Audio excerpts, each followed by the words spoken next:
Hi there, everyone. It is currently the 21st of May, 2014. We have on your screen here actually a look at a monsoonal low, really just embedded in the southwest monsoon in the Bay of Bengal. But this really does bring that threat of some showers out across much of Myanmar and Thailand. That's going to be one of the big topics in this tropical outlook today. I don't really talk about the Bay of Bengal or over towards India all too much, but as far as the tropics are concerned, that's really the hot spot. We do also have a low back there towards the west, if we're talking about western portions of the Philippines, around Palawan, and over towards Mindanao, some scattered showers there for you. Really going to be enhanced by the daytime heating out here. But as far as the advancement of the southwest monsoon, it is continuing to kick in across the Bay of Bengal. Actually, from the India Meteorological Department, there's the progression at this point on the 18th and 19th at the very least. Over towards central portions of Myanmar, you're already seeing those rather strong southwesterly winds continue to set in. And what I mean by that, let's pull up the Bay of Bengal here and the winds at this time. We are seeing these winds continue to be rather strong, but only up to about that point. Once the southwest monsoon continues to kick in, oh, actually, here's your screen right there. Winds continue to be rather strong, only up to about this point right here. And once the southwest monsoon really kicks in, you're going to be seeing these strong winds across much of India off there towards the northwest. But for now, it's only up to that point.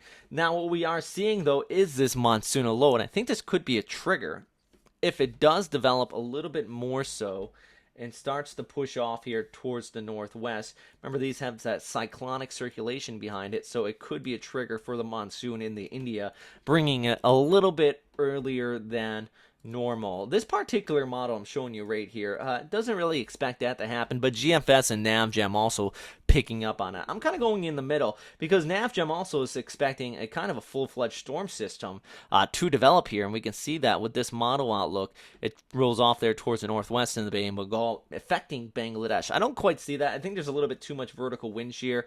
As far as the agencies are concerned, actually, JTWC saying a medium chance of development at this time. They're not quite going to the high. They haven't warned on it. I don't think they will, to be honest. And then the Indian Meteorological Department has no information. They just have a big no cyclone kind of screaming at you right there. So very limited information in that aspect. But the big problem, and before I get into the forecast all too much for India, I think the big problem for Myanmar and Thailand is going to be that continued moisture pushing on shore from this monsoonal low. Now that moisture wrapping around the southern periphery, and that's going to bring some scattered showers out here, and there is that threat of some coastal flooding with that onset of the monsoon. It's very typical for this time of year, and we often see Myanmar, Thailand, low-lying areas, so you're going to see some river rise.